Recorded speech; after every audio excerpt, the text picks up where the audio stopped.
तो हेलो दोस्तों, कैसे हो आप सभी। एंड मेरा नाम है तबेश और आपका स्वागत है आपके अपने चैनल तबेश क्लासेस में। तो जो आज हम बात करेंगे तो सबसे पहले आज रहेगा लेक्चर नंबर 3। आज का है लेक्चर नंबर 3 केमिस्ट्री।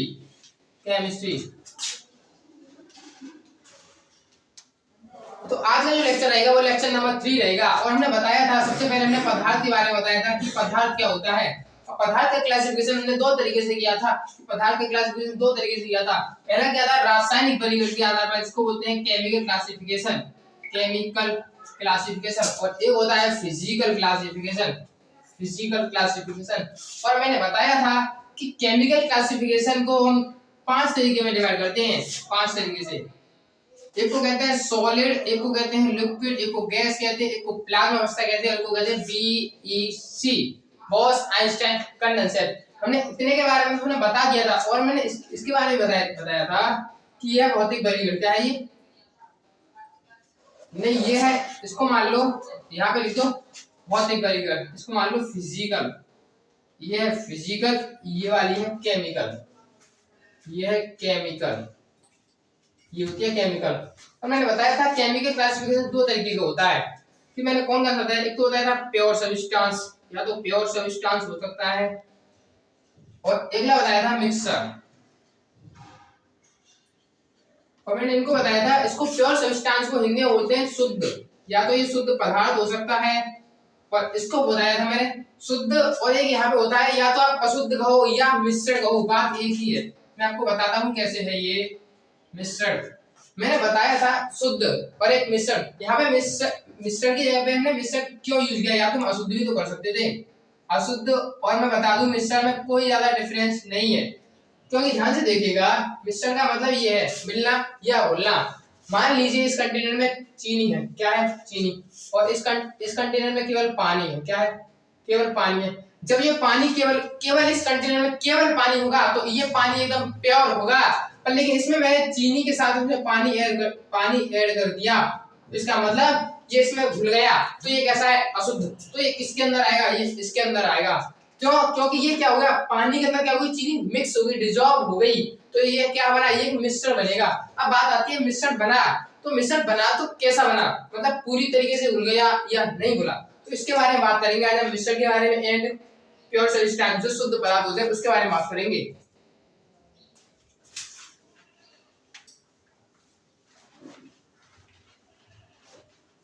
तो मिश्रण को देखिएगा, यहाँ पे आता है मिश्रण। एक होता है प्योर, मतलब कि इसको या तो हिंदी में लिख देते हैं शुद्ध, और ये होता है मिश्रण। तो आज हम मिश्रण के बारे में बात करेंगे। तो मिश्रण का मतलब मैंने ही बताया था, मिलना या घुलना, मिलना या घुलना। या कोई चीज मिलती है या घुलती है तो कैसे घुलती है और कितने तरीके से घुलती है, तो उसको ध्यान से देखिएगा। उसको एक एग्जांपल के थ्रू समझते हैं। अब मान लीजिए यहाँ पे एक कंटेनर है, इस कंटेनर में पानी, अभी बताएंगे क्या लेना है। तो एक कंटेनर ये है, मैंने इसमें दोनों में पानी लिया, क्या लिया, पानी लिया। यहाँ पे ही पानी है और यहाँ पे ही पानी है, प्लस मैंने ऐड कर रहा हूँ। इसमें मैंने मानो चीनी ऐड की है, क्या ऐड की है, चीनी। और इसमें मैंने बालू, जो बालू होती है या रेत होता है, वो ऐड किया है। तो इन दोनों को ध्यान से देखिएगा। जब पानी के अंदर क्या होगी, चीनी, तो हमने देखा है कि जब पानी के अंदर चीनी तो पूरी तरीके से क्या होती है, घुल जाती है। पर लेकिन अब पानी में यदि हम बालू को डालते हैं या रेत डालते हैं तो ऐसा पाया गया है कि पानी के अंदर बालू घुलती नहीं है। तो क्या है ये, तो इसका मतलब यहाँ से हमें पता पड़ रहा है कि पानी के अंदर चीनी तो घुल गई, पर लेकिन पानी के अंदर बालू नहीं घुला। तो हमने मिक्स करने की तो कोशिश की, पर लेकिन मिक्स नहीं हुई।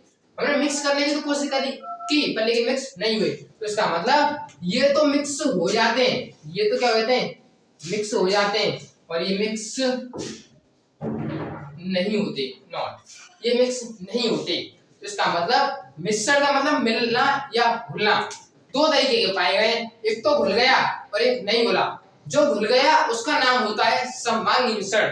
आपने पढ़ा भी होगा, ऐसे मिश्रण जो पूरी तरीके से घुल जाते हैं। तो ये वाला जो मिश्रण होगा सममांगी मिश्रण, जिसमें पानी में क्या है, चीनी। अब जरूरी नहीं है कि पानी के अंदर चीनी ही घुल जाए, तो आप ये भी तो देख सकते हो। मान लीजिए इस कंटेनर में पानी है और मैंने इसमें दूध घोल दिया, तब भी तो जो पानी के अंदर दूध तो आसानी से घुल जाता है, तब भी तो ये मिश्रण बनेगा, समांगी मिश्रण होगा। इसका मतलब ये नहीं है कि परफेक्ट एग्जांपल ही कुछ लिया जाए, जो पूरी तरीके से डिजॉल्व हो जाते हैं उस मिश्रण को कहते हैं समांगी मिश्रण, और जो नहीं घुलते उनको कहते हैं विसमांगी मिश्रण। तो ध्यान से देखने का चालू करो।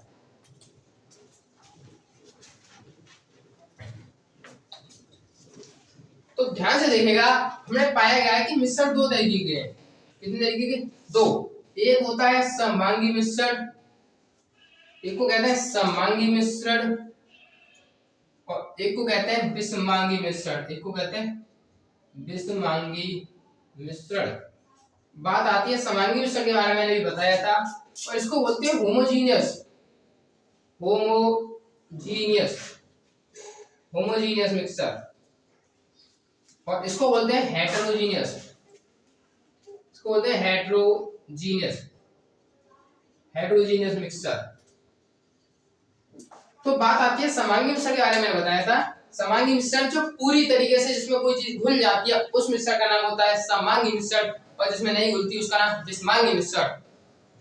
तो अब चलते हैं समांगी मिश्रण की तरफ और विसमांगी मिश्रण की तरफ।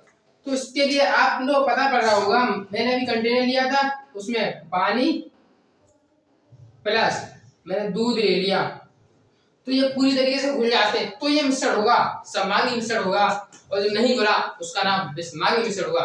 तो आपके समझ में आया होगा समांगी और विसमांगी मिश्रण होते क्या है। अब मैं बता दूं आपको, जो समांगी मिश्रण होता है इसको कुछ लोग सॉल्यूशन के नाम से भी जानते हैं। समांगी मिश्रण का दूसरा नाम होता है विलयन। क्या होता है? विलयन। आपसे यदि कोई पूछे कि विलयन होता क्या है, तो आप कहना समांगी मिश्रण को ही विलयन कहते हैं। समांगी मिश्रण का दूसरा नाम क्या है? विलयन। अब इसको इंग्लिश में बोलते हैं सॉल्यूशन। क्या बोलते हैं? सॉल्यूशन। अब हम सॉल्यूशन के बारे में बात करेंगे, तो हमने विसमांगी मिश्रण से तो पता पड़ रहा है वो तो घुला ही नहीं, तो कुछ नहीं हो सकता उसका। अब इसका बात करेंगे विलयन के बारे में। घुला तो कैसे, क्या हुआ इसके अंदर, तो इसके अंदर जानते हैं हम। यहां से पता पड़ रहा है कि विलयन, तो अभी हमने जो घुला था वो दो सब्सटेंस लिए थे। क्या लिए थे? दो सब्सटेंस लिए थे। आपने यहाँ तो पानी लिया था और एक चीनी ली थी। तो यहाँ से हमें पता पड़ रहा है जो विलयन बनेगा दो चीजें हैं, एक तो ये है और एक ये है। अब जरूरी नहीं है कि उसके अंदर पानी और चीनी हो, कुछ भी हो सकता है जिससे कि वो मिक्स हो जाए। अभी मैंने मान लो यहाँ पे पानी में चीनी लिया, अब मैंने एक सब्सटेंस और लाया, यहाँ से मैंने नींबू को ऐड कर दिया। क्या कर दिया? नींबू को ऐड कर दिया, तो तब भी तो ये विलयन बनेगा, जिसे आप शरबत के नाम से जानते हो। ये पानी डालते हो, उसमें चीनी डालते हो, थोड़ी बर्फ डालते हो, फिर नींबू डालते हो, तो शरबत या कुछ जो बनाते हो। अब मान लीजिए इधर एक सब्सटेंस है जिसमें पानी है केवल और चीनी है, इसमें मैंने पानी और चीनी है, इसमें मैंने ये नींबू और कुछ नहीं डाला है। तो इनको ध्यान से देखिएगा, जो हमें विलयन मिल रहा है, विलयन के अंदर कितनी चीजें थी? दो चीजें थी। क्या क्या थी? एक वो थी जिसके अंदर कोई चीज घुली है, एक वो है जिसके अंदर कोई चीज घुली है।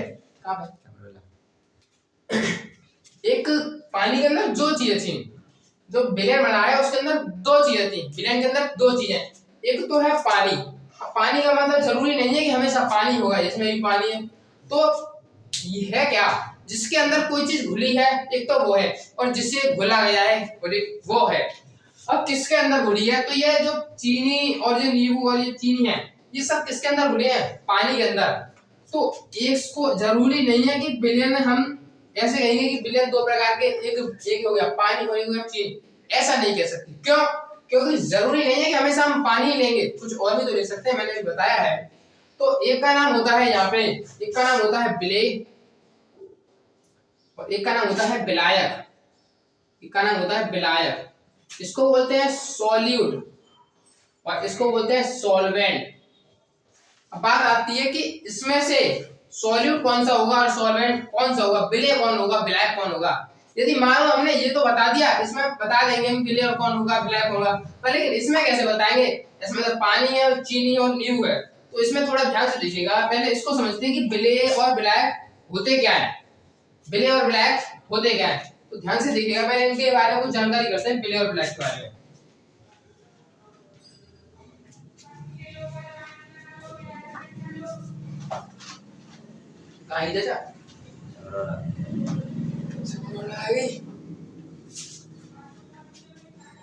फिर ब्लैक कंप्लीट करके जाऊंगा, चाहे जाना ना पड़े। तो हम बात कर रहे थे बिलियन के अंदर इसकी सॉल्यूशन, इसको बोलते हैं बिलियन। क्या बोलते हैं? इसको बोलते हैं बिलियन। तो मैंने अभी बताया था बिलियन दो तरीके के मिल रहे हैं, एक तो है बिले और एक है बिलाय, एक है बिले और एक है बिलाय। तो मैं आपको बता दूं, आप कभी ये मत कहना कि बिलियन दो प्रकार के हैं। बिलियन दो प्रकार के नहीं है, बिलियन के अंदर दो घटक हैं। दो क्या है? घटक है। इसको कहेंगे बिले और एक को कहते हैं बिलाय। अब इसकी डेफिनेशन की बात की जाए, इसके कुछ पॉइंट हैं उनको याद रखना कि जिससे आप इसी बिलियन में बिले और बिलाय की पहचान कर सको। ध्यान से देखिएगा, ऐसे कंटेनर लेना पड़ेगा, चीनी और पानी, कुछ भी ले सकते हो आप। अब ज्यादातर आप बोलते हो किसी चीज को, तो ज्यादातर हमने यूनिवर्सल में देखा है, यूनिवर्स में कि पानी के अंदर किसी चीज को घोला जाता है, तो ज्यादातर घोला जाता है पानी के अंदर घोला जाता है। तो यहाँ से एक पॉइंट निकल के आता है कि 99.99% मैंने बताया था जिसके अंदर घोलते हैं, किसके अंदर घोलते हैं? पानी के अंदर। तो जिसके अंदर घोलते हैं उसको विलायक कहते हैं। किसके अंदर घोलते हैं ज्यादातर चीजों को? पानी के अंदर। तो पानी क्या होगा? विलायक होगा। अब पानी विलायक है, पानी क्या है? विलायक है। तो ज्यादातर हम पानी के अंदर किसी चीज को घोला जाता है, पानी के अंदर ही तो घोलते हैं। तो यहाँ से जो 19 एक पॉइंट आता है वो आता है 99.99%। क्या कहा मैंने? 99.99% जल ही विलायक होता है, जल ही विलायक होता है। तो इस बात को याद रखना कि ज्यादातर जो, यदि आप किसी बिलियन बना रहे हो, यदि उसमें पानी है, क्या है? पानी है, तो ज्यादातर कंडीशन ऐसी होंगी कि उसमें पानी ही विलायक होगा। अब बात आती है कि एक दो कंडीशन आ जाती है जिसमें पानी विलायक नहीं होता है, वो होते हैं अल्कोहल के साथ और इथेनॉल, उनके साथ हो जाती है। तो पर लेकिन नॉर्मल कंडीशन में, ज्यादातर कंडीशन में पाया गया है कि जल ही विलायक होता है। अब बात आती है ये विलायक जल ही क्यों होता है? ऐसा क्या पॉइंट है कि ज्यादातर विलायक जो है जल को ही माना गया है? इसका कार्य आता है परावैद्युतांक पर। आपने पढ़ा होगा या सुना भी होगा परावैद्युतांक। तो जल का परावैद्युतांक सबसे अधिक होता है, इसीलिए जल का परावैद्युतांक अधिक होता है, इसलिए सबसे ज्यादा परावैद्युतांक जल का होता है। और परावैद्युतांक होता क्या है इसके बारे में थोड़ा जानो कि परावैद्युतांक, मान लीजिए ये कंटेनर है, इसमें NaCl है। क्या है? NaCl। ये नमक है, ये नमक का एक फॉर्मूला है। मान लीजिए इसमें यदि हमने H2 डाला, क्या डाला? H2, तो NaCl के मध्य जो आकर्षण बल है, ये जो बॉन्ड की दो थ्रो ये लगे हुए हैं, बंधे हुए हैं, तो हम उसमें वाटर को डालते हैं तो NaCl अच्छी तरीके से अलग हो जाते हैं। और जल के अलावा ऐसा कोई सब्सटेंस नहीं है वो अच्छी तरीके से इनको अलग कर सके, तो इसीलिए जल को विलायक कहा जाता है। यहाँ से परावैद्युतांक की डेफिनेशन आती है। परावैद्युतांक किसी पदार्थ का वह गुण है जो आयनों के मध्य लगने वाले आकर्षण बल, यहाँ पे आयन मिल गए Na+ और Cl-, इनके मध्य जो आकर्षण लग रहा है उस आकर्षण को कम कर दे। तो हमने क्या डाला? H2 डाला, तो ये दूर दूर हो गए। तो इससे अच्छा कोई कार्य कर नहीं सकता पानी के अलावा, तो इसलिए पानी को विलायक कहा जाता है। और विलायक कहा जाता है, इसका परावैद्युतांक भी सबसे अधिक होता है, तो इसलिए इसे यूनिवर्सल सॉल्वेंट के नाम से भी जानते हैं। यूनिवर्सल सॉल्वेंट, इसको बोलते हैं सार्वत्रिक विलायक। मतलब ज्यादातर जो विलायक है वो जल ही है। और अगला पॉइंट देखिएगा, जो यदि आप पानी और चीनी या कभी भी सॉल्यूशन बनाते हो तो उसमें ज्यादातर आप लेते हो पानी को। क्या लेते हो? पानी को। तो एक और डेफिनेशन आती है, जो अधिक मात्रा में, मतलब पानी हम ज्यादा मात्रा में तो लेते हैं, तो एक और आती है ऐसी पॉइंट, जो अधिक मात्रा में होता है, जो अधिक मात्रा में होता है, जो अधिक मात्रा में हो उसको भी क्या कहेंगे? विलायक कहेंगे। पहला पॉइंट 99.99% जल ही विलायक होता है। क्यों होता है? क्योंकि उसका परावैद्युतांक सबसे अधिक होता है। परावैद्युतांक किसी पदार्थ का वह गुण है जो आयनों के मध्य लगने वाले आकर्षण बल को कम करता है और है जो अधिक मात्रा में हो। अब यहाँ से जो वर्ड आया है अधिक मात्रा, इसका मतलब क्या है केमिस्ट्री में? अधिक मात्रा। मैं आपको बता दूं, यदि आप केमिस्ट्री पढ़ते हो तब वहां पे मात्रा की जब बात करते हो, मात्रा का मतलब ये मत समझना छोटा आ जाओ बड़ा आ जाओ उस मात्रा, वह नहीं है। इसका मतलब है जो अधिक मात्रा मतलब होता है केमिस्ट्री में मोल से। जैसे आप अपना वजन तोड़ते हो किलोग्राम में, किसमें? किलोग्राम में। तो दूरी होती है उसका, जो उसके नापते हो किसमें? मीटर में। तो ऐसे अपने वजन को किलोग्राम में, ऐसे ही जो वॉल्यूम होता है उसको मीटर क्यूब में। तो ऐसे ही केमिस्ट्री में जब अधिक मात्रा की बात होगी तो उसका सीधा मतलब जाएगा किस पर? उसका मतलब जाएगा सीधा मोल पर। आपने पढ़ा भी होगा कि पदार्थ की मात्रा का मात्रक, पदार्थ की मात्रा का मात्रक क्या होता है? मोल। तो केमिस्ट्री में जब वहां अधिक मात्रा आ जाए तो उसका मतलब है मोल से, जिसके मोल ज्यादा वो क्या होगा? विलायक होगा। अधिक मात्रा का मतलब यहाँ पे ये है, किससे? मोल से। और एक पॉइंट आया था कि हम किसके अंदर घोलते हैं ज्यादा चीजों को? पानी के अंदर। मतलब किसी के भी अंदर घोले, जिसके अंदर घोलते हैं, जिसके अंदर घोलते हैं उसको विलायक कहते हैं। जिसके अंदर घोलते हैं उसे विलायक कहते हैं। जिसके अंदर घोलते हैं उसको विलायक कहते हैं। अभी एक पॉइंट रह गया, क्वेश्चन रह गया आपका। एक यहाँ पे देखो, मान लीजिए एक तो यही है क्वेश्चन आपका, पानी है और एक चीनी। यहाँ पे पानी है प्लस नींबू है प्लस चीनी है। ध्यान से देखिएगा, जब आप इसकी बात करोगे, मान लीजिए इसमें मैंने 70 ग्राम 60 ग्राम या पानी और इसमें चीनी ली है मैंने 40 ग्राम। तो इससे आपको पता पड़ रहा है, जब मैंने आपको पहला पॉइंट बताया उस पॉइंट पे ज्यादा ध्यान रखना कि 99.99% केसेस में जल ही विलायक होता है। तो यहाँ पे चलो मान लो, आप मत मानो जल को विलायक, तो लेकिन ये तो देखो जो अधिक मात्रा में होता है, यहाँ पे अधिक मात्रा किसकी है? पानी की। पानी 60 ग्राम है, चीनी 40 ग्राम है, तो विलायक कौन होगा? पानी। तो पानी यहाँ पे क्या है? पानी होगा विलायक। और चीनी क्या है? विलेय। पता कर, इसके जस्ट अपोजिट जो पॉइंट होंगे वो विलेय होंगे। अब इसमें विलेय और विलायक की पहचान कैसे करेंगे? इस वाले क्वेश्चन को ध्यान से देखिए, पानी प्लस नींबू प्लस चीनी। तो इसमें डिफाइन करने के लिए ध्यान से देखो, जो पानी होता है, तो पानी ज्यादातर, मान लीजिए इसमें जो पानी लिया मैंने थोड़ा सा ज्यादा लिया है सभी से, कैसे लिया? ज्यादा। तो सबसे ज्यादा जो पानी है वो पानी तो क्या होगा? पानी तो होगा विलायक। पानी क्या है? विलायक। क्योंकि आपने जो घोला है वो पानी के अंदर घोला है किसी चीज को, तो ये दोनों क्या होंगे? फिर ये दोनों को कहा जाएगा विलेय। क्या कहा जाएगा? विलेय। तो यहाँ से एक पॉइंट और आता है, किसी विलेय में विलायक तो है एक, पर लेकिन विलेय 2 या 2 से अधिक भी हो सकते हैं। यह पॉइंट आता है कि किसी विलेय में विलायक की संख्या हमेशा 1 रहेगी, पर लेकिन विलेय 2 या 2 से अधिक हो सकते हैं। यदि एक विलेय है तो उसको एक अंगी कहते हैं, 2 यदि विलेय है तो द्विअंगी कहते हैं उसको, द्विअंगी विलयन। तो ये ऐसे करके आगे पढ़ोगे आपकी विलयन। इसमें तो देखो एक विलेय और एक विलायक था इस वाले में, पर लेकिन इसमें विलेय की संख्या 2 हो गई। मान लीजिए आप इसमें कुछ और भी ऐड कर दीजिए तो वो भी क्या होगा? अगला विलेय आ जाएगा, क्योंकि विलायक तो हमेशा एक होता है, विलायक के अंदर चीजों को घोला जाता है। तो यहाँ से आपके समझ में आ गई होगी कहानी की विलेय कौन होता है, विलायक कौन होता है। अब ध्यान से देखिएगा, अब थोड़ा सा आगे चलते हैं। एक कंटेनर में से मान लीजिए यहाँ पे पानी है और प्लस चीनी। अब देखिएगा, जो इसमें विलेय की थोड़ी सी मात्रा होगी, जो ये क्या है? पानी को तो क्या कहा जाएगा? विलायक, लेकिन चीनी को विलेय।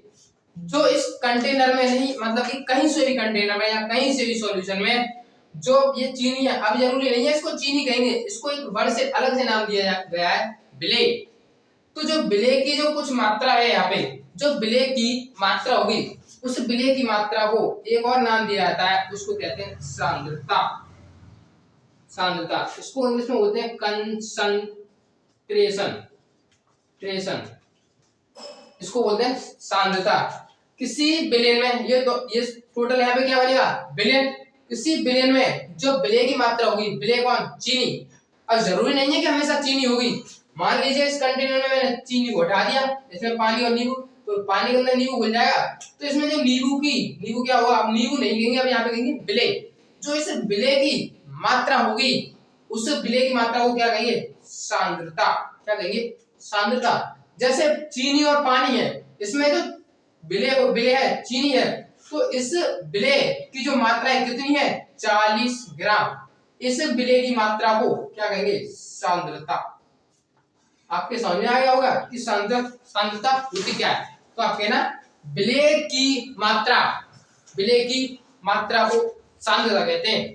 तो दोस्तों आपके समझ आ गया होगा कि विलेय के 2 घटक होते हैं, एक विलेय और एक विलायक। ये इतने पॉइंट है, इनको याद रखना। पहला है 99.99% जली विलायक होता है। दूसरा जो अधिक मात्रा में हो उसे विलायक कहते हैं, जिसके अंदर घुलते हैं उसको विलायक कहते हैं। अधिक मात्रा में मोल से है केमिस्ट्री।